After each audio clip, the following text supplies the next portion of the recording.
খবরদার, আমার স্বামী আমাকে ডিভোর্স দিবে এই কথা যদি আরেকবার মুখ দিয়ে উচ্চারণ করিস, আমি তোর জিভ টেনে ছিঁড়ে ফেলবো।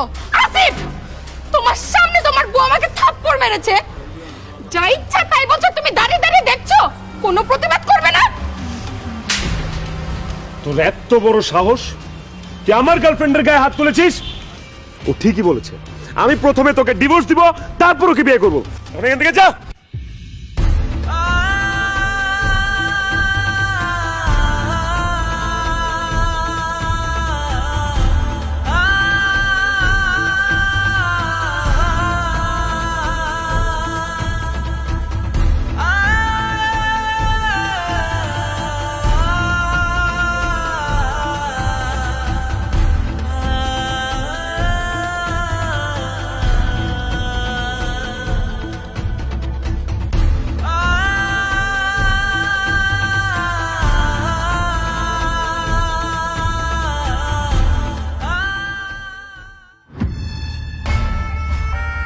বৌমা, এসব তুই কি করছো?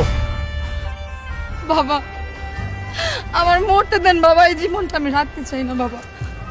কেন কেন তুমি নিজেকে শেষ করে দিতে যাচ্ছ বলো? বাবা, আপনার ছেলে এতদিন আমারে অনেক অবহেলা করছে, অনেক অপমান করছে, অত্যাচার করছে, আমি সব মাইনা নিছি বাবা। কিন্তু আজকে আমি নিজের চোখে যা দেখে আসছি বাবা, এটা আমি কোনোভাবেই মাইনা নিতে পারতেছি না বাবা।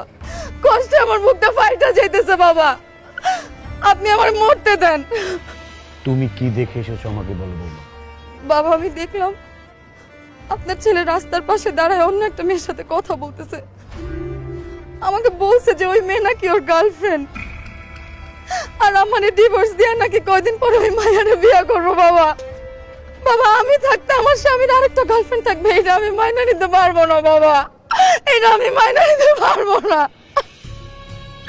বাবা। আপনি আমার আটকেন না, আপনি আমার মরতে দেন বাবা।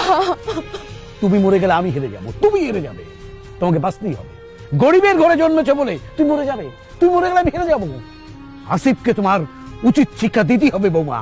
এইটা কোনোদিনও সম্ভব না বাবা। অবশ্যই সম্ভব। আমি বুঝতে পারছি যে সোজা আঙুলে ঘি উঠবে না, এবার আঙুলটা আমাকে বাঁকা করতেই হবে।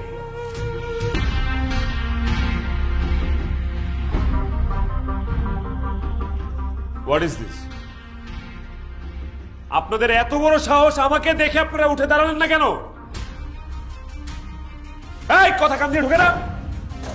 আপনাকে দেখে সবাই উঠে দাঁড়াবে কেন? কে আপনি?